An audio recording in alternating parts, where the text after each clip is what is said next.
Welcome everybody to the Citizen Diplomacy Research Group, which is part of the Public Diplomacy Council. I posted, I'm the Paul Lachelier, I'm the chair of the CDRG. I posted in the Zoom chat a description of the CDRG. I'm going to try to be a little more systematic than I have been about providing information at the start of our meeting. There's a description of who we are. Note that as part of that description, there is a link. There are a couple of links to our Facebook group and our LinkedIn group, which we encourage you to join to share your publications, events, and whatever else that you have that's related to citizen diplomacy. I'm also going to present, cut and paste into the Zoom chat the agenda for our meeting. So we have two speakers today, as usual. Nick Cull, professor of public diplomacy at the University of California, who's going to be presenting on information disarmament, citizens, and the forgotten dimension of the 1980s U.S.-Soviet rapprochement.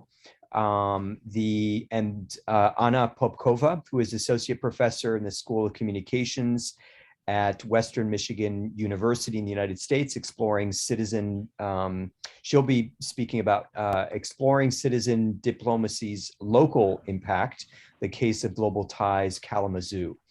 So let me post this to our Zoom chat. Let me give you the full agenda.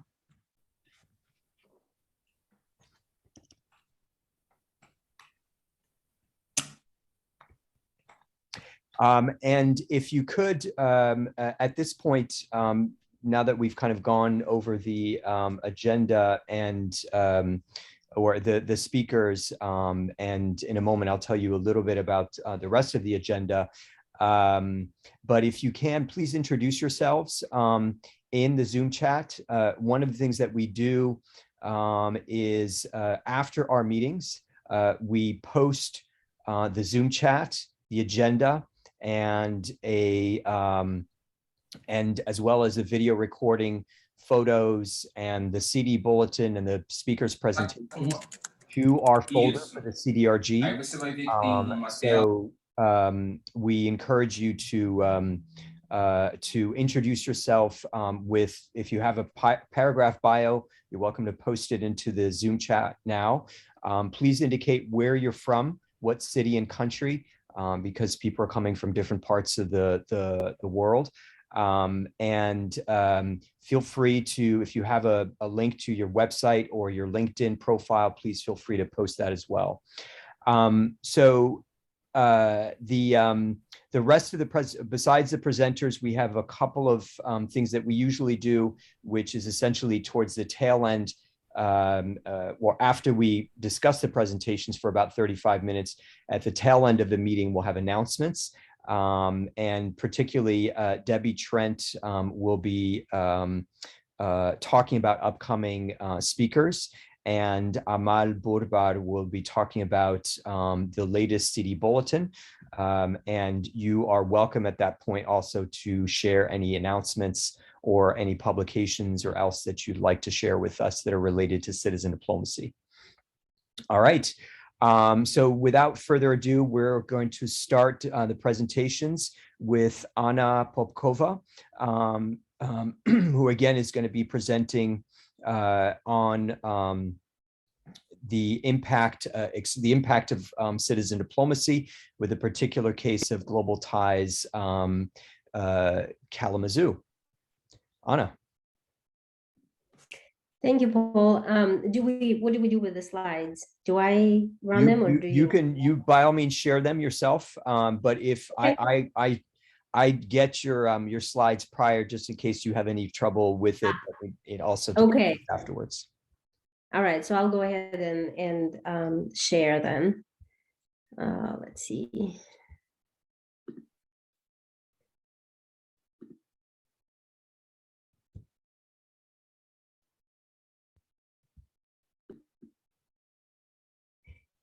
All right. So go into presenter mode.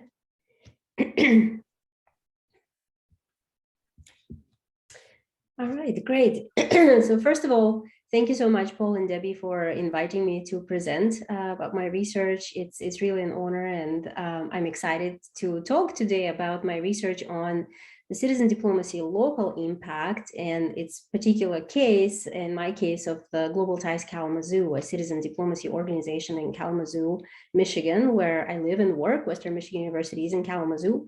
And this project is very dear to my heart because it allowed me to combine my passion for studying citizen diplomacy as a scholar and my passion for doing citizen diplomacy, because I've been involved with the Global Ties Kalamazoo, first as a volunteer and then as a board member. I'm currently the vice president of the board of directors there for several years, and it's been an amazing experience. And this project allowed me to kind of combine both.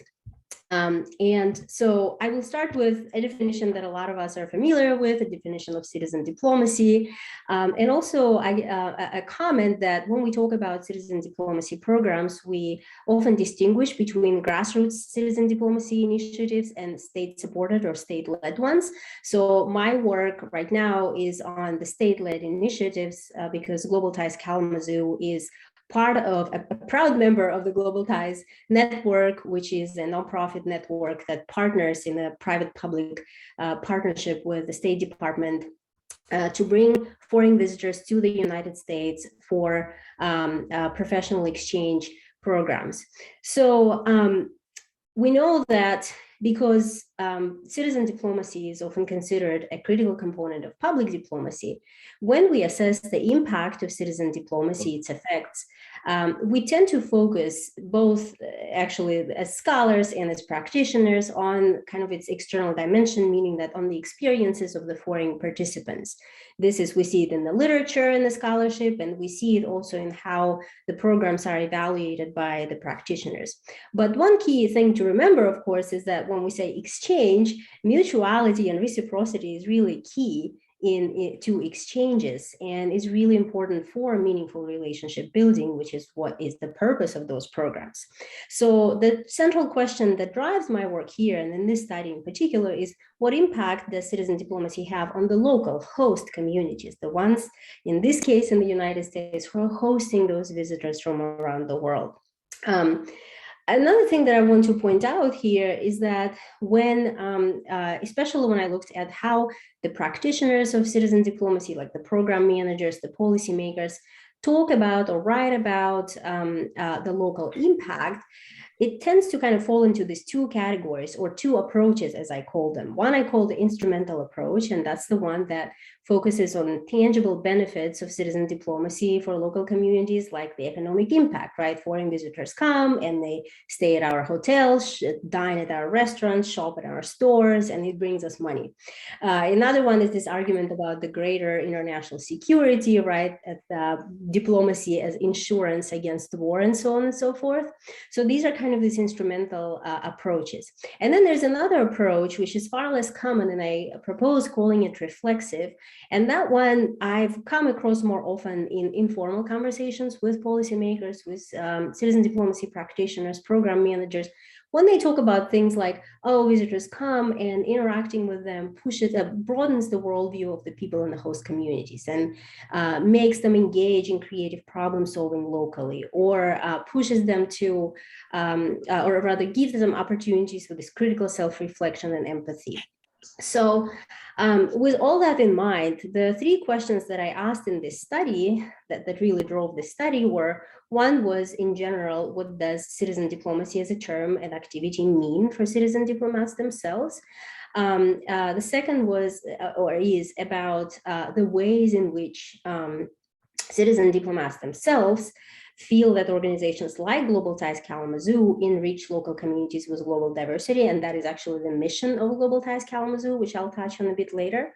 And then finally, to what extent the articulations of the benefits of citizen diplomacy for the local communities reflect the instrumental or the reflective approach. So just a little bit about Global Ties Kalamazoo as an organization. We actually just recently rebranded, used to be called Colleagues International Kalamazoo, and now it's Global Ties Kalamazoo with a tagline, exchanges for everybody. I put a little map of the United States here with a little red star showing where Kalamazoo is in Southwest Michigan. It's actually right in between Chicago and Detroit, the two major cities that more people are familiar with, only 2 hours away to Chicago to the west and Detroit to the east. So the mission is to enrich local community with global diversity, one relationship at a time. We host, or at least before COVID, visitors came to us year round on different programs. Our major partners, of course, IVLP, but then there are other programs too, like Open World, iLab, and many, many others. We provide programming and hosting and rely on the robust network of volunteers who serve as professional hosts, so representative of the organizations that we match up the visitors with so that they can engage in those professional exchanges. Home hosts, so those are people who actually host visitors in their homes for several days or even several months, depending on the program. And then hospitality hosts, those are people who we call dinner diplomats, the ones who just host foreign visitors for a dinner at their home. As kind of a supplement to, as a like a human-to-human interaction supplement to the professional exchange experience. In 2019, so just prior to COVID, we hosted 382 visitors from 58 countries, which is a pretty high number given the size of Kalamazoo, but yeah, it's pretty typical also for us, and we're quite proud of that. We've also done really well on with the virtual programming and have been recognized for that at the national level. So that's in a nutshell who we are. And to do the study itself, I combined exploratory case study method with semi-structured interviews and also supplemented it with insights from 3 years of participant observation work. Interviewed people in 2019, the wonderful time where I could come into people's homes and we could go to a coffee shop and have a long conversation, not worry about a thing. Those were long conversations, and I got a lot of really good insights from them that I'm gonna talk about in the next few minutes. And just a warning, right, it was interviews, so there will be some lengthy quotes in the slides that are coming up, but that's really the meat of the study, and I did highlight some of the key points there just to make it easier.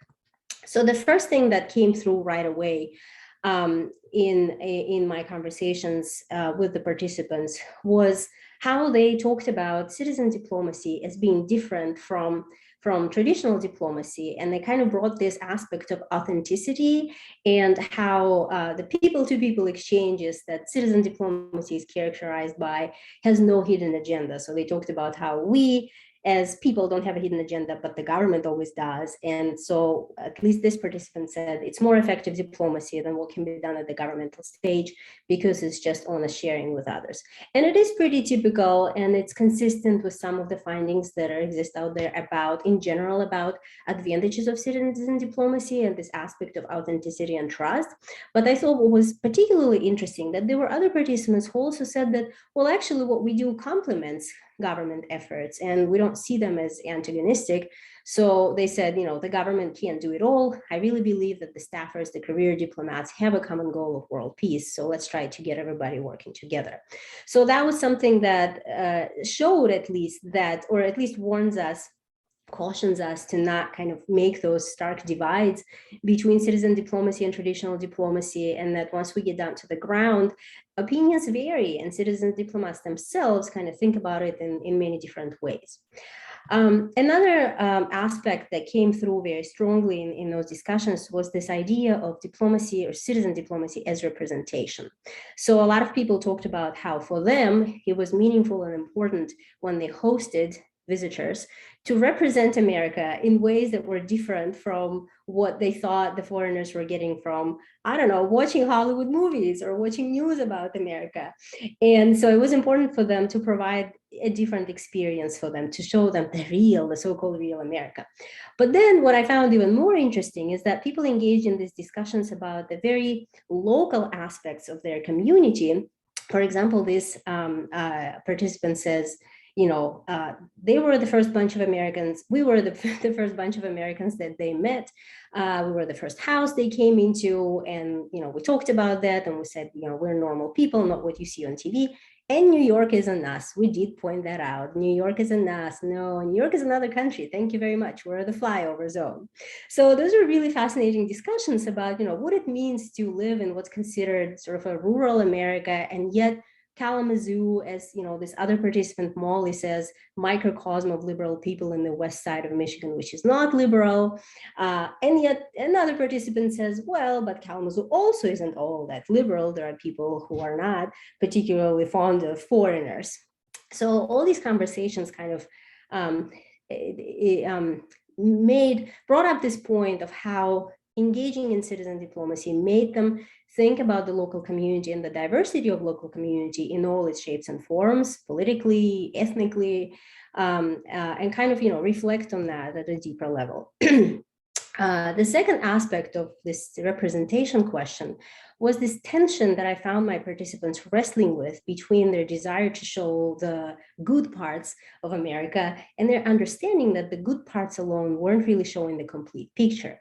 So a lot of conversations revolved around them talking with participants about issues and problems in America, like racial injustice, police brutality, homelessness. This particular quote talks about the story of how there were homeless people in one of our parks in downtown, and the visitor from Iraq was really surprised to see homeless people in America. And the host, the volunteer of Global Ties Kalamazoo, said, yeah, and we talked about it, and I'm not going to hide it. And he says, I'm not here to expose all the dark sides of Kalamazoo, but I'm not here to hide them either. Very diplomatic, which I thought a response was.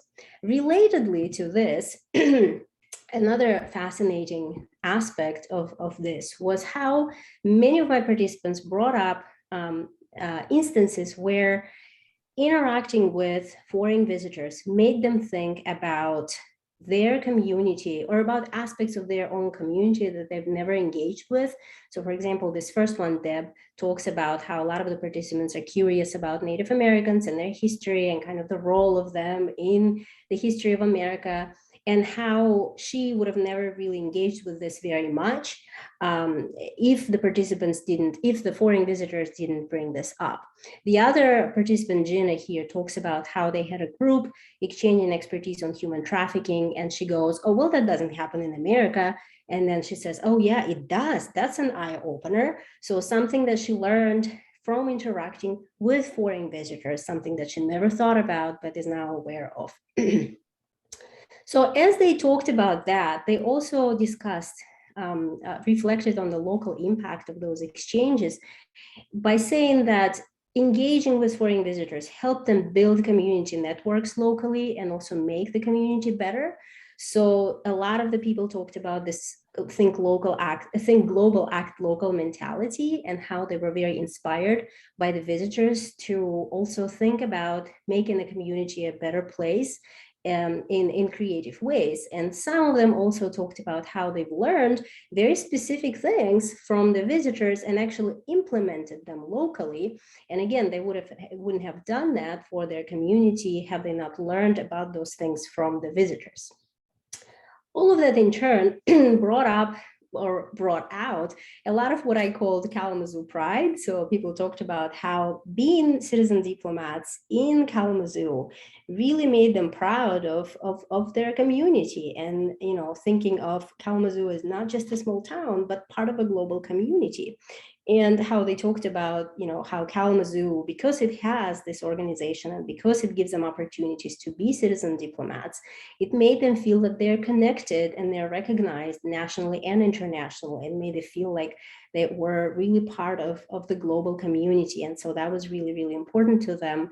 And it also brought out that global local nexus in their thinking about who they were, what their community was like, and what was there to do that they could do to make it even better. I know you've got about a minute. You've got about a minute and a half by my count. That's perfect. So a couple of takeaways here. So first of all, one of the key takeaways from the study was that authenticity was discussed a lot as a key strength of citizen diplomacy, which is consistent again with what we have in the literature. But also, I think it is a very understudied aspect of citizen diplomacy. And I think one of the fruitful directions can be, comparing citizen-led or citizen diplomacy with state-led ones and see what's going on there with that aspects of authenticity. And another takeaway was that all of my participants relied overwhelmingly on the reflexive approach. So nobody talked about international security or economic impact. One person mentioned hotel nights sort of in passing, but that was it. And so that was really telling, and it was really fascinating to see them conceptualize the local impacts in those terms and in that way. And connected also it to this idea of representation and how many of my participants really engaged in this deep thinking about what it meant for them to represent this community and what they could do locally to represent the community better, not necessarily to show all the good parts, but to really represent. And this ties in to our ongoing efforts, for example, and I'm happy to talk about it in the Q&A portion of this of today, of our active efforts to engage more and more meaningfully in diversity, equity, and inclusion efforts locally and tie it to what we're doing as citizen diplomats globally. So I will end here, and thank you very much, and I'll take questions later. Great. Anna, if you could close down your presentation, fantastic. Before we go on to Nick Call, thanks, Anna. I'm going to ask if you could, if you're able, turn on your video, because I'd like to take a couple of photos of us. It's among the things that I share out to our wider list of, I think now over 800 people on our email list worldwide. So if you could turn on your videos briefly, and I will take a couple of photos on 3. If you could smile as well. 1, 2, 3, smile. And I'll take another shot and go with whichever one is the best one with the fewest eyes closed. On 3, 1, 2, 3, smile. Awesome. Thank you. Thanks, everybody. And now Nick Call is next. Thank you, Paul. Just hold on a second while I go to, can you see my screen okay? Yes. And you can hear me okay? Yes. Great. Just a second now. I'll start the slideshow.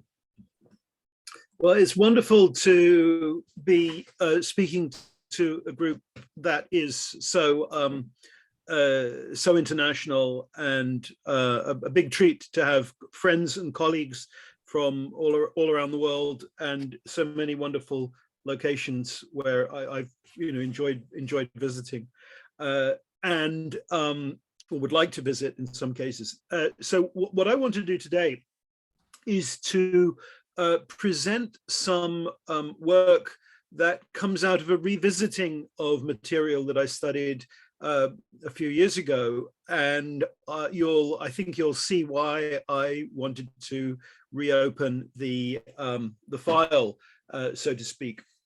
So I'm speaking about information disarmament and highlighting the role of citizens in a process that I think has been largely forgotten about, and that is the negotiations between the Soviet Union and the United States, looking specifically at media misunderstandings in the 1980s. So, and this came out of the book I wrote on USIA. There are a few references to this in the USIA book. And then I'm expanding on that now, going back to some of the people that have involved. I've been doing oral histories with them. So first of all, I'll talk about the cultural negotiation aspects of the Cold War, and how this sort of danced around the edge of citizen diplomacy. I'll talk about how track 2 diplomacy figured in the Cold War, and then some of the projects involving citizens that I think made a particular difference. The first is the US-Soviet textbook review project. Then a project called Space Bridges, which used satellite television to connect citizens in the two countries. And then a series of summits organized by the Chautauqua Society in upstate New York, which brought together Russian citizens and American citizens, and some of whom were fairly prominent in order to discuss differences between the two countries. I'll give a little context of the track 1 diplomacy that was happening at this time, and I want to finish up by talking about the legacies of this work in the 1990s, and maybe flashing forward to lessons for our own time, where, as you might have noticed, not only are US-Russian relations not quite what they ought to be, but the United States also seems to have systemic problems with China. So first of all, the Cold War cultural negotiations. As you know, during the Cold War, there were, particularly once the Stalin period came to an end, there were attempts by the United States and Soviet Union to promote cultural and citizen exchange, culminating in 1958 in the US-Soviet Cultural Treaty. And because of this treaty, it was possible for students, the first generation of students, to travel between the two countries. We have exhibitions, publications exchanged, and performers moving between the East Bloc and Soviet Union. In the photograph, there's Boris Christoph, the Bulgarian bass, and Benny Goodman, the jazz musician. I like to have Boris Christoph up there because my parents tell me that was their first date, was to go and see Boris Christoph, available because of a thaw in the Cold War. So it's funny how your personal history can suddenly get tied up in these cultural negotiations. However, interesting as these things are, the context of this opening was power. Each of the two blocs were self-confident, believed that if only the world knew, if only other citizens had experience of their societies, that they would succeed, and they are maneuvering for position through this cultural and beginnings of citizen exchange. I think this is still the case in 1975 with the Helsinki Accords, even though these accords included increased exchanges. There's still an idea of maneuvering for advantage. The Soviet Union feels that if it can get ideas from outside, foreign technology, scientific information coming in, it'll be to their benefit. The West believes that if they can get Soviet citizens exposed to ideas in the West, it'll be to their advantage. There's a tradition in the Cold War of various citizen activities. Often they're fronts organized by the Soviets, like the World Peace Council, launched in 1950. More interesting, the Pugwash Conference, the famous scientist-to-scientist meeting, begins in 1958, laying groundwork for arms control. The UN has an International Peace Institute from 1970, and then as the 70s progress, we have initiatives arising from détente. The textbook review that I want to talk about in passing began in 1977 as a détente era initiative. It had to be suspended following the invasion of Afghanistan. But what I found is that in 1984, with both the Soviet Union and the United States somewhat alarmed by the danger of nuclear war, both sides are re-exploring the opportunities for citizen diplomacy. it's at this time that we see those the Soviets inviting child peace ambassadors to visit the country. I think sending a sort of a signal of openness, or at least seeking to project the blame and say we are not the ones who don't want to be friendly. That's the Americans. The United States has there's a sort of a renewed interest in exchanges. In 1984, in July, the Kennan Institute hosts a conference to discuss the potential for exchange with the Soviet Union. This is more than just your run-of-the-mill Kennan Institute conference. All the participants are invited to go and meet Reagan at the White House. So, you know, we get signals that this is something that there's senior interest in the Reagan administration. So now the US Soviet textbook review project. This recommenced in 1982, once the worst of the polarization over Afghanistan had passed. The man behind it on the US side is Professor Howard Merlinger of Indiana University. They organize a series of meetings between American scholars and Soviet scholars, and both sides agree to read the main textbooks in which the other country's history is discussed. The major complaint from the Soviets when they read American textbooks dealing with Russia is that there's a complete neglect of the Soviet role in World War II. The major complaint of the Americans is a overemphasis on the story of Native Americans being given smallpox because of infected blankets being handed out. And this is routinely presented in Soviet textbooks as an anticipating American use of biological weapons. So these two stories are raised, and there are other misrepresentations too. There are some weird things in American textbooks. They regularly get Lenin's name wrong, or first name wrong. I'm not sure quite why. There is an explanation for how this sort of mistaken factoid got into American textbooks, but Russians find that just ridiculous. The textbook review process ran for a long time, through many cycles. It went through to 1989, and they were able to correct facts. The problem was that whilst they could correct facts, they realized they couldn't address underlying ideology. And so the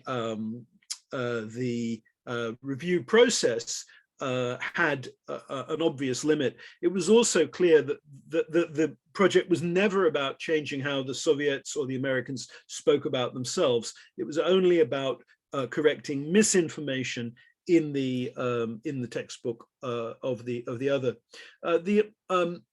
Russians really noticed that American views of Russia had a kind of a westward trajectory. So they liked anybody who, in Russian history, who connected Russia more to the West and had a sort of a bias against nationalism. So Peter the Great they felt, the Russians felt Peter the Great was exaggerated as a sort of a pro-Western modernizer. Second thing I wanted to flag was the space bridges. Now, these are a fascinating series of broadcasts using satellite technology and giant screens that make it possible for citizens groups in the Soviet Union and citizens groups in the US to meet and speak to each other directly. So you could have sort of mediated conversations. The idea came from two young journalists, Kim Spencer and Evelyn Messenger, who began using space bridges within the United States as a way of getting, they began using, satellite within the United States as a way of getting unusual news events before the public eye using PBS. So they would do live feeds of demonstrations and things like that.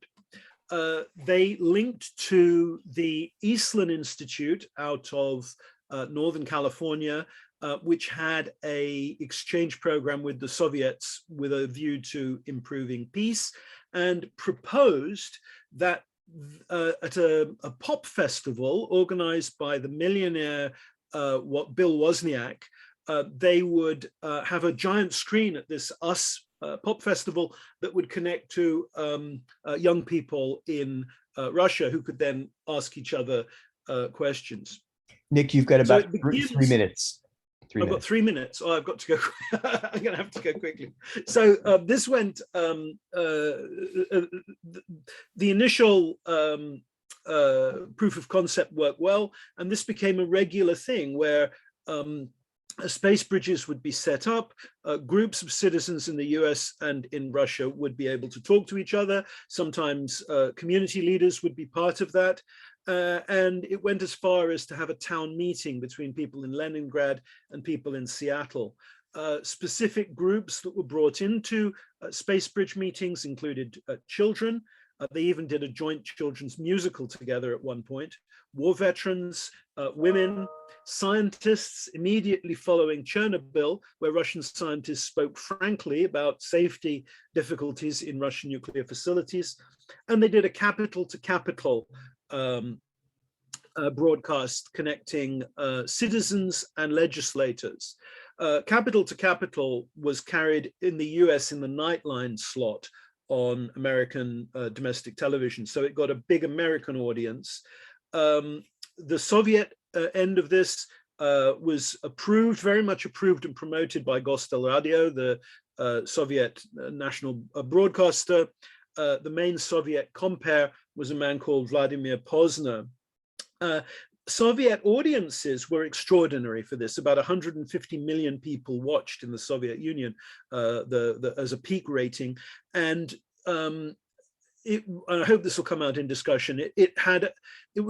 I think that here there's a value in the two groups of citizens talking to each other, but this was also a performance of citizens talking to each other. So some of the things that came out as Soviet citizens tried to explain their own society had a great impact within the Soviet Union, because people were speaking freely to foreigners, saying things like, the most famous one-liner in this is, "There is no sex in the Soviet Union." Which is very well remembered and has been become legendary. Finally, the Chautauqua summits. These were proposed by a journalist called John Wallach. He wanted to have a summit of superpowers, and so brought the Chautauqua Society and American Adult Education Society in as a partner. The summits were proposed initially in a difficult time, but actually could happen once Gorbachev has come in. The first summit is in New York in the summer of '85, where Soviet citizens and cultural figures come to New York. Second year, they do it in Latvia at the Jamala seaside resort. The third year, it's in New York. Fourth year, Tbilisi, and the final year at the University of Pittsburgh. These mix citizen-to-citizen experiences with arts and creative leaders. Astronauts are often brought in, and there are political discussions too. The Soviet writer Leonid Dobrokov said, "We're prisoners of our hatred," and he believed that the Chautauqua experience, the dialogues, helped both sides to move beyond propaganda stereotypes. Of course, these citizen-to-citizen meetings happen in the context of the Reagan-Gorbachev dialogue, which, as part of the agreement, affirms the need for dialogue and more citizen exchanges, and for negotiation over propaganda and stereotypes. And so throughout this whole process, there are formal meetings between American public diplomacy figures, USIA specifically, and the Soviet media to try and eliminate unnecessary misunderstandings. What happened in the end? I think things change with the collapse of the Soviet Union. These exchanges required a level of mutual respect and a perception of symmetry of power between the Soviet Union and the United States. As the Soviet Union collapsed, the exchanges shifted from an experience of people learning about each other to being a pupil-teacher experience, a very different thing, and I think became less productive. The Russians, however, rewarded and recognized John Wallach and Howard Mehrlinger for their role. Wallach went on to try and create track 2 programs globally with his Seeds of Peace organization. Mehrlinger maintained the textbook and educational dialogue process and worked on this with UNESCO. Kim Spencer moved from space bridges to founding Internews as a way of empowering Soviet citizens, former Soviet citizens, through free media. The Soviet partners in this work went on to work globally too. Vladimir Petrovsky, who was much involved as deputy foreign minister, moved to the UN to promote the idea of dialogue among civilizations. My final thought is that it could be time to revisit these channels and to start thinking about ways of actually addressing misunderstandings in media as a formal process. I think that these meetings delivered indicators of goodwill and cultural respect. So the track 2 had a direct influence on the track 1 process. The dialogue, citizen dialogue, was widely reported, especially in the Soviet Union. I found that there were doubters on both sides, and there were attempts to derail this process in the Soviet Union. The Danilov case, where an American journalist is accused of spying, seems like a deliberate attempt to derail the whole negotiation, track 1 and track 2 processes. It was really helped by leadership from the top. And in fact, I think that if there's one thing that's essential in international exchanges and dialogue succeeding, it's that the top guy actually cares about it. Helped by this perceived symmetry of power, progress didn't mean that they shared objectives or really understood one another. The process was clearly made more difficult by divergent world views. My bottom line is that if information has been weaponized, when we have a weapon, we have a disarmament process. And I think weaponized information needs an information disarmament process and an attempt to undo the damage that weaponized media is doing in the world. It was absolutely killed by the shift to this narrative of American victory and Russian collapse. And I feel that the hard work that was done to bring the Cold War to an end has largely been forgotten. It's like the United States worked for 20 years and then won the lottery and forgot to tell its kids to work. Just said, keep playing the lottery. It's a very frustrating thing to see how neglected this history of hard-won reconciliation between the US and the Soviet Union has become. So thanks for your attention. I look forward to discussion. Great. Thanks, Nick. We've got about 35 minutes for discussion. I want to encourage you guys again to post your questions or comments to the Zoom chat. And we will start with some of these, in fact, in the Zoom chat, starting with a couple of questions for Anna. So Anna, I had a question of my own, which is at some point, if you could get to the discussion, if you could get to the demographics, essentially. I don't remember seeing that on the slide. And so it would be just good, in part because of my sense, and I think probably most people's sense, that the people who typically participate in citizen diplomacy are middle to upper class. So.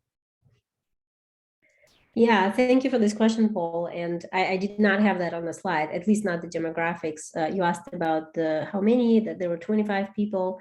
And I saw your question earlier, so I kind of pulled that up a little bit.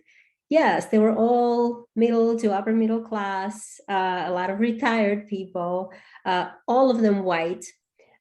even though Kalamazoo actually is quite diverse. It is also segregated, but anyway, so this, I'm glad you asked this question because it actually ties in with Mark's question too. So Mark asked me if how is Global Ties Kalamazoo using the research you have collected to change its programming, or how has the research changed GT's approach? So this is one of the ways in which we've been really trying to as part of the rebrand, but rebrand is just, you know, part of it, but really thinking about who we are and how well do we represent the community of Kalamazoo that isn't all white and all middle to upper class and all highly educated and all you know, older and retired. So that's been one of the key pushes, and our executive director, Jody Michaels, and if anyone here is from Global Ties US network, you probably recognize the name. She's been really pushing for that as well. So really thinking hard and deep about what can we do to diversify our volunteer base, to diversify our board, to connect when visitors come and visit, who do we have them interact with? What kinds of, and that example that I gave about the volunteer sharing the experience of visitors asking about Native Americans, also, right, like thinking about how do we not just, you know, let's go see some of the Native Americans because this is a horrible approach, right? This sort of tourism, but about, okay, how do we connect with the Native American communities in Michigan, of which there are a lot, to bring them to the table and to provide experiences for the foreign participants that actually, right, like really show the community in all of its diversity. So that's our major direction of our work right now, of which there are many different facets, and I'm doing some research related to that as well. And Brett, I believe from Poland, has another question. Brett, do you want to speak your question?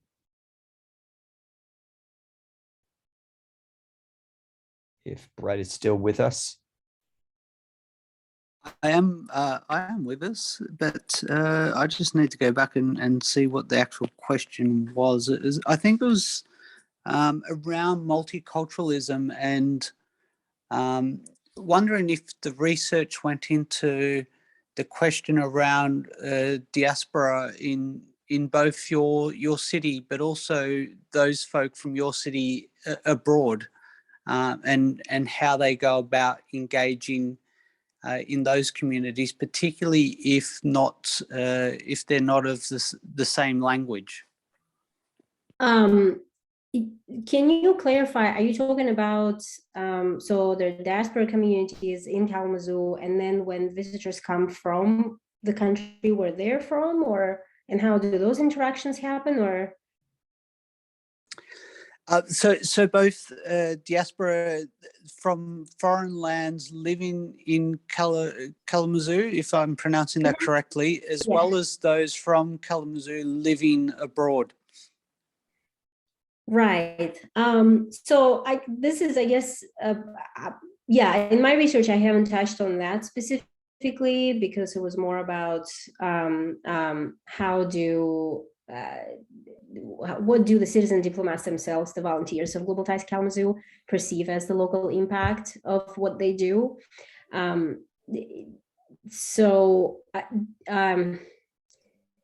You know, I think some people talked about it at the level of, you know, how do you host someone from your own country, but you've lived here already for a while, and they're coming here, and maybe this is their first time in America. And this is a whole different level of conversation when you host someone from the same culture, same language, but you've lived in this country and you still have this perspective of an immigrant in the country, and here's this person from your culture this is their first time in America, and how do you talk to them about America and the American experience? So that kind of added an interesting layer to that. It came up in the conversations, but I feel like that could be a whole separate study. But I think what you were asking about didn't really come up, but I think it's definitely something I made a note to look further into for sure. I agree. It sounds like a completely large piece of work that would need to maybe dovetail into what you've already got. Yeah. So we've got a question from Betsy Bell. And Betsy, I'm wondering if you want to articulate your question, because it sounds like you've got actual experience in your case with some of that history that Nick Cole was raising. Oh, you're muted. One of the questions I had was, our trip from Seattle was just a visitor, just a tourist trip. And we were in Moscow with Zhukov, the head of the Peace Committee, just about a week after Reagan made his evil empire speech in the spring of 1983. And I just wonder, I'm curious, to those of you who have been involved in this kind of research, do you think that trip and others perhaps like it helped to loosen the tension between our two countries? I've always wondered if there's a larger picture that we figured in. Well, I think there's signaling. There's signaling going on, and a kind of a complex game of allowing one side, allowing visitors to come in. The one that I think is most interesting is the girl from Maine. Do you remember who writes to Andropov? And I'm forgetting her name. It's something like Samantha Smith. That's right, Samantha Smith, where it's clearly being played as a kind of a performance of Soviet openness in contrast to American warlike posture.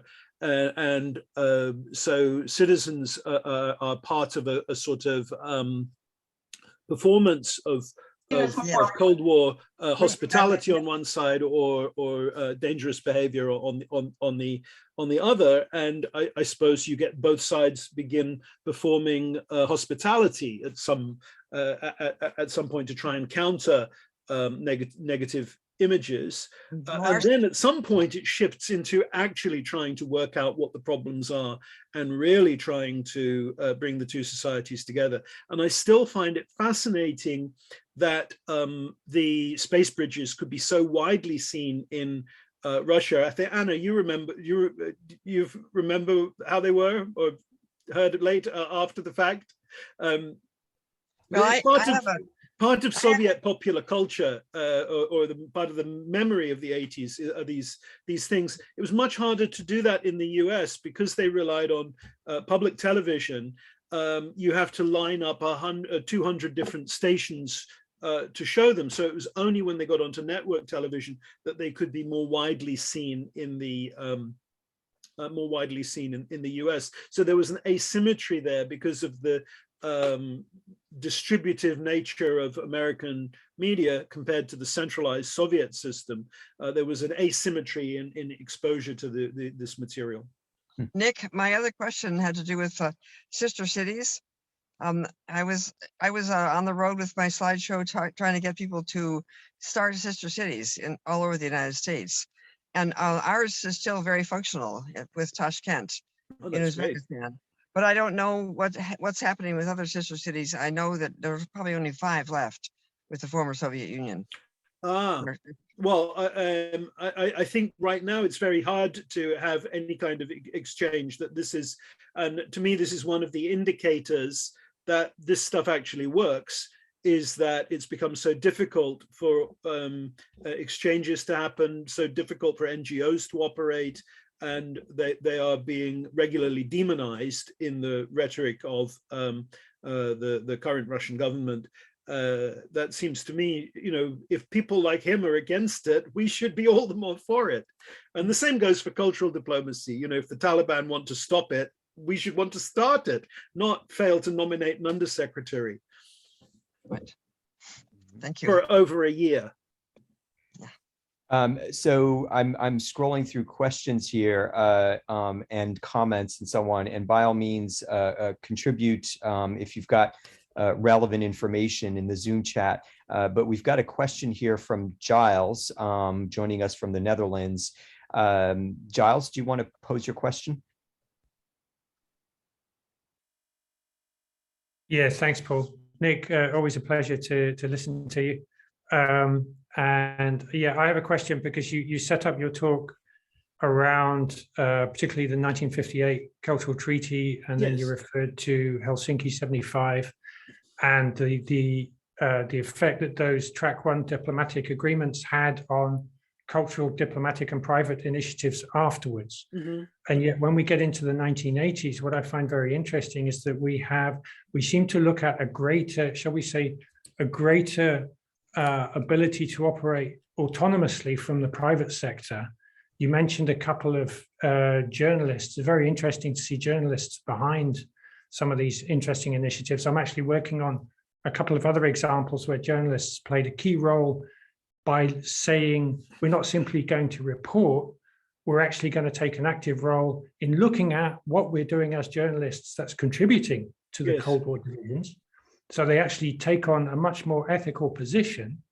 And really my question is, do you think in the 80s we're looking at something where private initiatives actually started to drive reconciliation efforts rather than following in the wake of mainstream diplomacy? I think drive is strong, but you certainly see a proliferation of actors.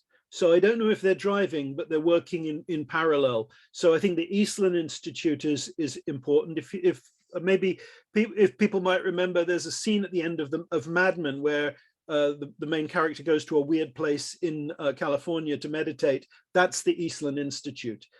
So they were interested in promoting peace, but actually began some serious dialogue with the Soviet Union.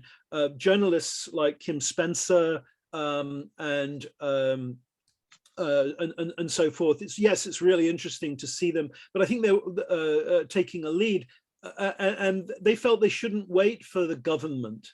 And so I see them as international actors in their own right, or as sort of NGOs. But then the governments obviously have an ability to encourage and facilitate to work in parallel, and that seems to be what happens with the space bridges. That they may be countercultural in the US, but in the Soviet Union, they are something that is approved of at the highest level and is seen as advantageous at the highest level, even if they then start to bring into the mix some unusual and provocative points of view. But I think, yes, it's very striking that journalists are front and center and making a positive contribution. And I do think it. So and you and I have talked about this in other ways, but I think there's something. I do think that there's something there, and maybe it's something that would be harder to see happening now, as media is much more on the back foot than it was in the 1980s. Thanks. Salim Ali is joining us from the University of Delaware and had a comment. Do you want to flesh that out? Hi, Paul. Yes, thanks. I just wanted to note that despite all the problems with the US-Russian relationship, the Berengian Heritage Program is one which is really important to note. And because of the shared history that Alaska has with Russia and the US and the physical proximity as well, this is a program that is still flourishing. And I've just put the link there. A lot of it is based on science diplomacy, but there is certainly citizen exchange as well. And many of the indigenous communities on both sides of the straits are very much engaged. If there are other questions, please either post them in the Zoom chat or raise your hands using the reactions button. I am going to pose a question, if there are no questions as yet, that I had for Nick. I'm trying to find my question. I had actually a couple of questions, Nick. One is about this kind of teacher-pupil relation, and I get the kind of egalitarian ethos, I think, underlying your sense that that doesn't seem to work as well. But I'm wondering if, just to push you further, if you could kind of relate more precisely what it is, what are the drawbacks that you see historically, and could there be benefits? Well, I think that for an exchange to work, it has to be two-way. And there was suddenly this moment at the end of the 80s when the relationship between the US and Soviet Union changed fundamentally, when suddenly, and this actually goes back to what Giles was saying, asking about journalists, that suddenly it went from individual journalists meaning well to being media moguls seeking to exploit a new market.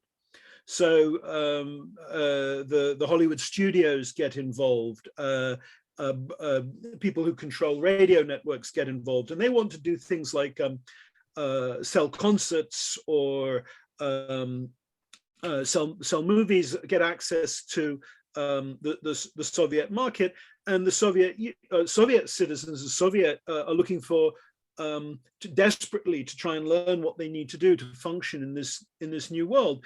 So that the whole underlying meaning of the connection changes, and the respect that was necessary at the beginning, the need to listen to Russians, goes out the window. And the significance of the exchanges becomes a sort of a reaffirming for the United States that, yes, you won. There's this victory narrative that forces out other ways of thinking. And I think we can now see how damaging that was. And no one can think of the US-Russian relationship in the 1990s as being a successful story of a post-conflict rehabilitation or a renegotiation of a new relationship. This is not the relationship with Germany in the 1950s. This is something that is plainly mishandled and has caused deep resentment in Russia that can now be exploited by people hostile to the United States and the interests of the United States. Mm-hmm. Does that make sense? Yep. And following that, if you could talk a little bit about the kind of what you mean by this, if you can talk more about this weaponized info needs a process. Well, to me, this is just logic that if you have a weapon and if that weapon is doing you damage and you don't like it, you negotiate about the weapon. And in fact, during this process in the 80s, it included negotiations directly about Soviet use of disinformation. The United States really didn't like the KGB saying that AIDS was a bioweapon invented at Fort Detrick.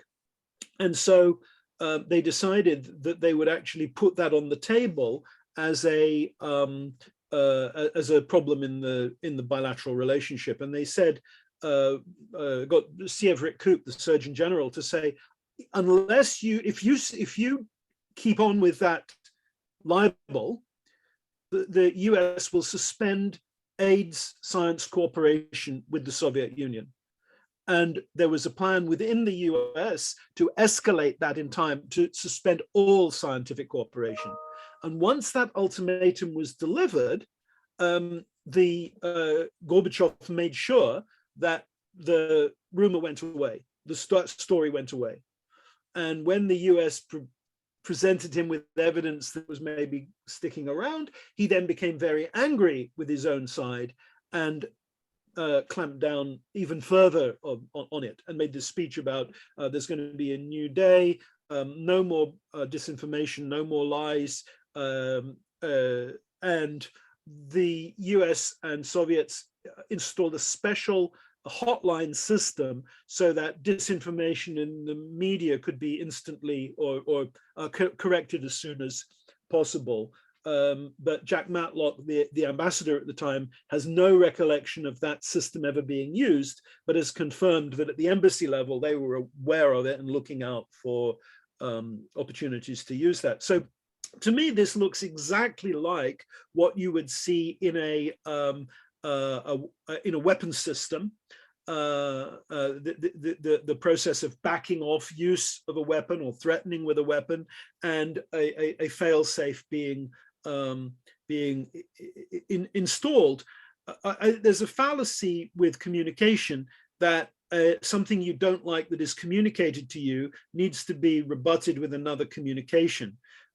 Maybe a better way of dealing with this is to see the communication as symptomatic, and then to look at improving the general context. But to me, it's crazy right now not to have disinformation on the agenda as something that is disruptive and disliked and damaging to the bilateral relationship. I guess just everybody's doing it. Everybody's doing, it's not just Russians who are weaponizing information. I heard that Bangladesh was doing stuff to try and using disinformation to stir things up. And you think, well, this has to be spoken about. We have to have a process around this kind of behavior. Right. So the lesson, I guess, is for disinformation campaigns nowadays. It sounds like what you're saying is not to create your own disinformation campaign, but rather to put those things up for negotiation openly, and to try to rein in disinformation. Absolutely, because once the negotiation started, the Americans were amazed to learn that the Russians felt they were being exposed to American disinformation, and that the VOA news reporting was disruptive and in unproductive ways, and they'd no idea that there were two sides to the story. And just how offensive American reporting of rumors of splits in the Kremlin was, with that having a track record in the Soviet understanding of what Hitler did to, as they said, to encourage Stalin to purge people. They thought that the US was playing the same kind of game, setting people against each other. That was news to USIA when in the negotiations that point of view is put. Brett has a question. Brett in Poland.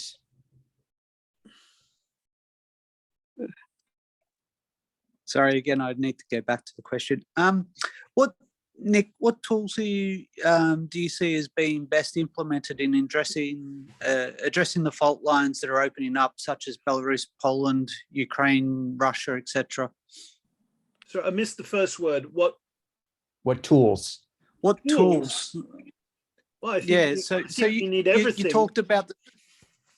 I think we need everything, but including, and I don't think that this kind of discussion, including citizen-to-citizen contact, is just necessary with the Russians. I think it's also very, very necessary with China, and the failure of the United States to understand really anything.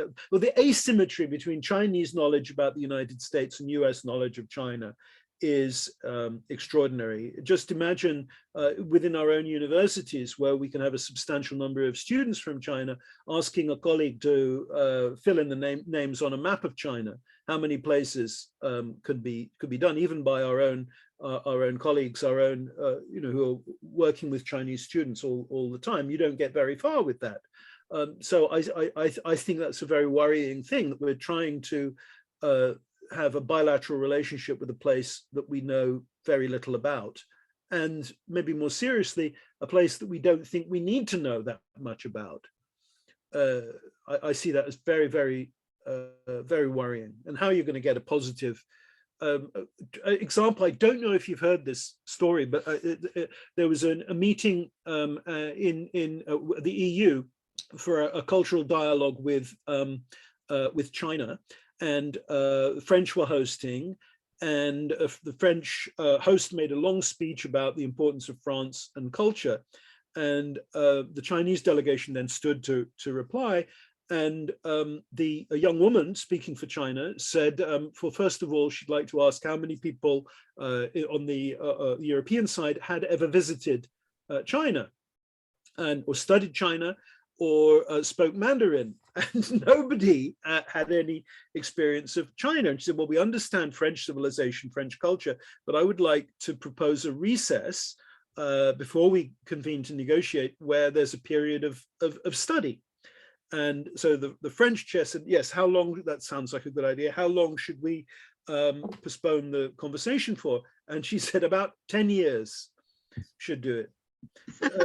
And I think that's a very powerful story, but how can we have a conversation when one side doesn't speak the language, has never been there, and has never systematically studied the thing they're trying to understand? That's not how you get understanding. That's broadcast mode. I believe we had somebody actually living from Africa, living in China, in on this conversation. I don't know if they're still with us and can comment, might be willing to comment. I don't remember their name, but if you're with us, you can feel free to speak up.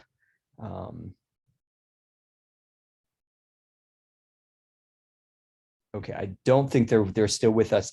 Any other questions for either of the presenters? I had a question. This is Leila. Go ahead, Leila. Yeah, thank you. And thank you for the wonderful presentations. But from our friend Nick Cole, which has done some international work, how do we know when citizen diplomacy has done the job, is successful, especially when it comes to the lower level of, not officials or ex-officials, but average people? Sure. Mainly, I want to know how myself as an individual, I know that I have done the job and now I'm successful, I can go to the next project. Well, that's very difficult because I think that you can evaluate a particular project, see if it was transformative for the people who were involved, with the normal tools that one would use to evaluate something. Did attitudes change? You identify your key performance indicators and then see if those goals were met. But the wider problem is whether the societies or host societies are transformed. And this is seen only over a long period of time. So I think we can now say that the Élysée process between Germany and France was incredibly successful. And when I'm teaching my students about exchanges, that's what I point to as being the successful example of international exchanges. And the proof of that is that prior to that process, you had regular wars between France and Germany.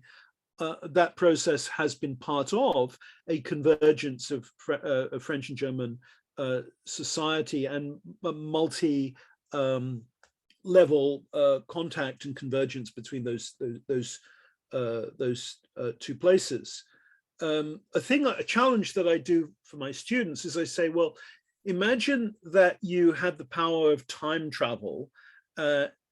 How could you use that to bring international understanding? What kind of interventions, if you could do cultural diplomacy, citizen diplomacy with the power of time travel, what could you do? Could you bring Franco-German reconciliation? Could you initiate it in the 19th century?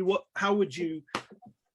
Because if you can't change anything through these tools, then we have got a problem. Do we actually believe that we could have made things different?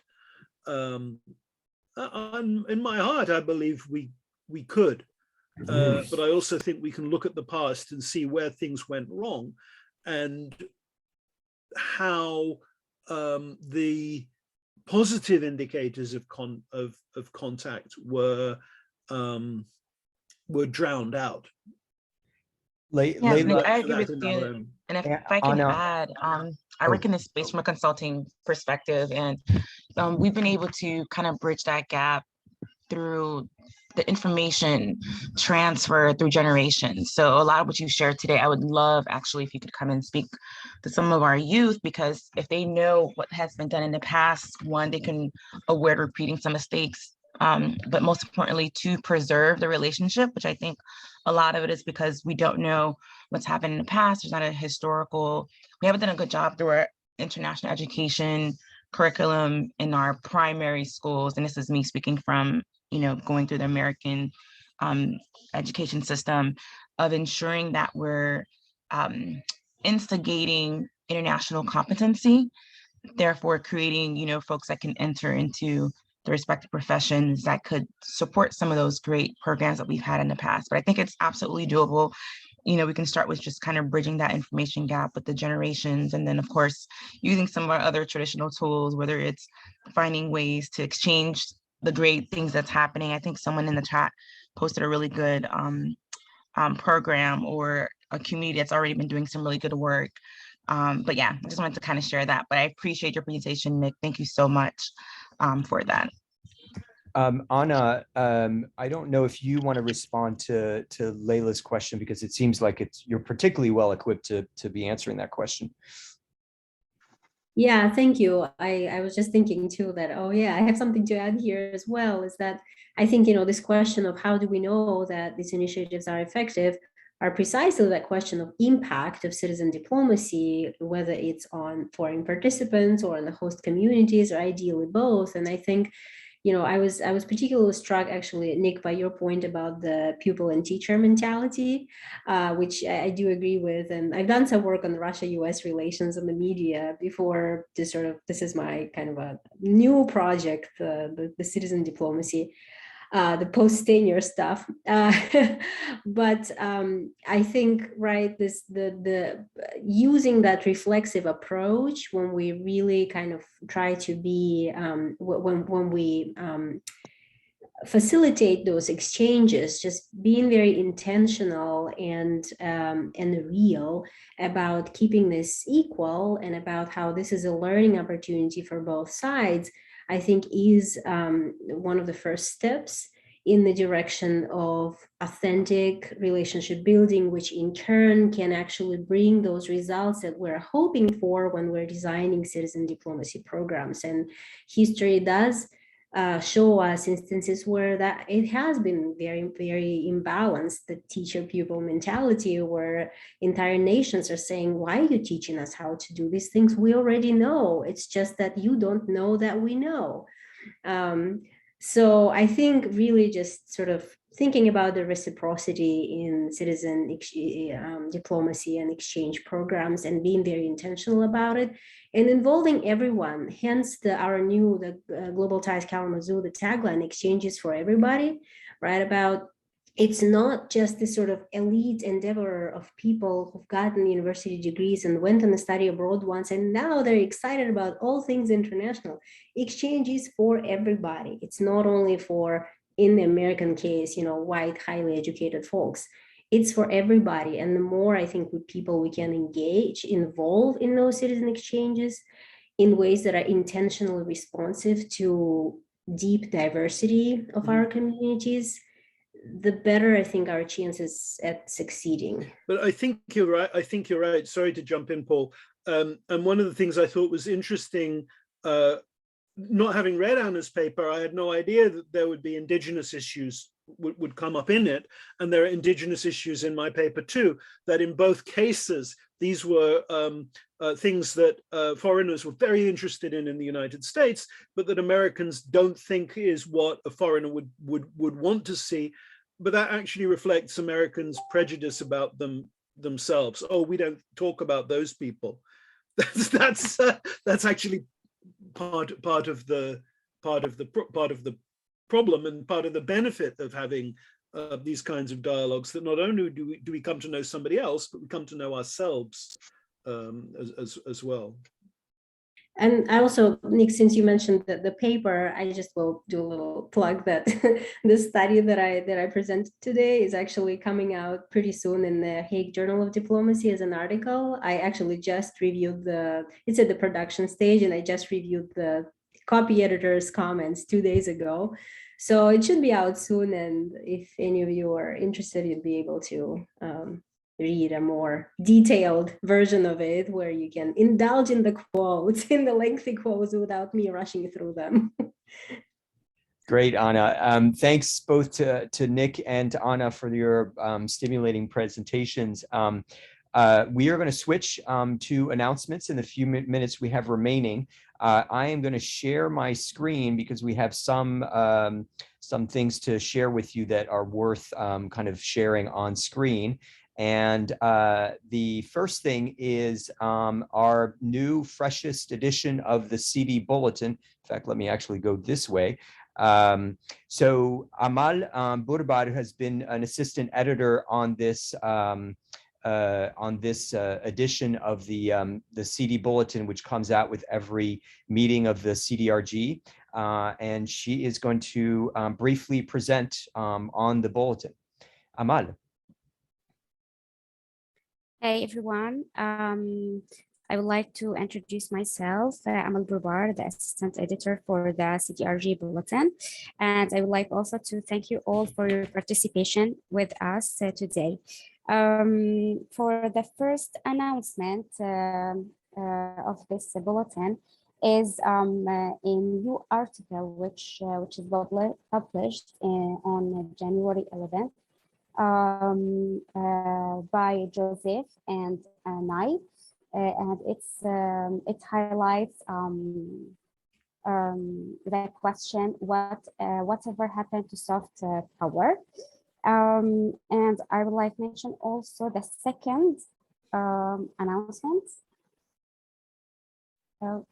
Yes, could you please? Yes. Yep, it's I have it.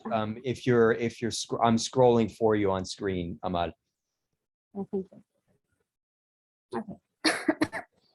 For the second announcement, it's we have the Institute for Cultural Diplomacy, and it will like held two symposia at the same time in Berlin. From 23rd to 25th of March. The first one, it will be about the International Symposium on Cultural Diplomacy in the Arab World. And it will highlight the best practices in cultural diplomacy to educate and to strengthen relationships between groups within the Arab world, and to strengthen the relationships between the Arab world and the global community. While the second one is the International Symposium on Cultural Diplomacy in Central Asia and the Caucasus. It will focus on the strengthened relations between Central Asian countries and the global community through cultural diplomacy. For the third announcement is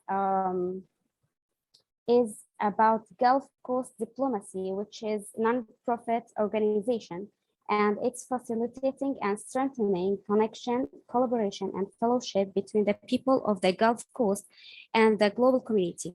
This nonprofit organization is partnering with World Affairs Council, Cincinnati, and Northern Kentucky in the USA. And on 25th of February, it will organize a book discussion, which is called How to Deal Our Divides with Brian Allen, about creative practices promoting undivision. And for our fourth announcement, it's by the Citizen Diplomacy International Philadelphia in the USA. It organizes a dialogue, with international guests from all over the world. And this dialogue will highlight the distinction between a protest and a riot in the context of ongoing Rohingya refugee crisis. And it will be held on February 4th. It will be on Thursday. February and 24th. Yeah. So just briefly, in the interest of time, Amal, I'm just going to quickly kind of go through the recent articles, reports, and videos here. So we have just listing a few of our articles that have come out relatively recently. in 2020 and 2021. And recent books, you might notice that actually this is by Nick, this is an error, this should be Nick Cull. So our apologies to Nick, who are the editors of the current edition, the second edition of the Rutledge Handbook of Public Diplomacy, which has lots of bearing through different chapters on citizen diplomacy, as well as you'll see here some other new books that are coming out related to citizen diplomacy. I'm going to come back and just mention one thing here. You'll see in the CD bulletin a link to a growing bibliography that we're developing as a resource to CDRG members. And that bibliography looks like this. It is organized with articles, books, videos, reports, et cetera, and so forth on or related to citizen diplomacy, going back to as early as 1922. And scrolling through, we have over, I believe, 400 entries that we are accumulating. So if you have entries that you would like to add to this bibliography that are not in the bibliography already, please contact me. I want to thank two interns who are with us in this meeting, Jibby and River, who are both university students or graduates, recent graduate in Jibby's case, who have been helping to gather this information. So it's really an extensive list of citizen diplomacy literature. And alongside this, we have a growing list of citizen diplomacy organizations across the world, many of them in the USA, but there are others in other parts of the world. And we would love to add new ones that are developing, including Anand. We need to, it occurs to me that we need your new citizen diplomacy organization based in Spain to be on this list. So please, by all means, send us your suggestions for additions of organizations, as well as literature on citizen diplomacy. The next thing is from Debbie Trent. I'm going to close this up and allow Debbie to speak. Debbie, do you want to give us It'll just take a couple seconds. Sure. Yep. Sure. I know. I don't want to stand in between anyone's next appointments and or lunch or dinner or whatever. For our lineup coming up for the rest of the year, so far we have on Tuesday, April 5th at 11 a.m. Patricia Harrison, Dr. Patricia Harrison, who will speak about the intersection of citizen diplomacy and the U.S. government's Professional Fellows on Demand program. And we still need another presenter. So Paul and I have a growing list of prospects, but if someone here can refer us to or wishes to advance a particular research topic, please be in touch with me. And by the way, I always forget that I'm based just out of Washington, D.C. in Maryland, but my email is further in the chat, dtrent at civilstrategies.net. And then our third of the year will be on June 8th at 11 a.m. again. Dr. Jay Wang will be doing one or more of the following citizen diplomacy topics of storytelling or citizen diplomacy strategy and or evaluation, which is quite relevant to the ending sort of discussion topic after Anna's and Nick's presentations today, all about impact, right? And then August 9th, again at 11 a.m., a scholar by the name of Leor Lairs will have a book launch to share with us. His book on private peace entrepreneurs is going to be published later this year, and so he will be talking about that. And again, we need one more presenter on October 12th. We haven't gotten that far with either of the two presenters, and the same goes for December 6th at 11 a.m. So So please be in touch if you would like to present, or if you know of some work that you've come upon that would be useful, we can try and get in touch with the author of that. Thank you very much, all of you, for your time. Great. Thanks to Debbie for arranging these new speakers for upcoming meetings. Our next meeting of the CDRG is scheduled for, Debbie, do you have the precise date in front of you right now? Yeah, it'll be April 5th at 11 a.m. Eastern Standard Time. So an hour earlier than today. Right, so that's New York, Washington, D.C. time. Right. I just posted to the Zoom chat again, the two, our Facebook group and our LinkedIn group, if you'd like to join one or both, if you haven't yet. Thanks again to Amal Burbar, who is the assistant editor for the CD Bulletin, for helping to pull this together. She's been doing this from her home base in Israel. Thanks again to our interns, Jibby and River, for the help in building this bibliography. Thanks to Debbie for, as I mentioned, bringing together new speakers for upcoming meetings. So thanks, everyone. You will get via email a notice of the video recording of this meeting, plus photos, plus the presentations of our presenters and other information, including the Zoom chat. So you'll get everything. All right, everybody. Thanks for your time. Bye-bye. Thank you. Bye-bye.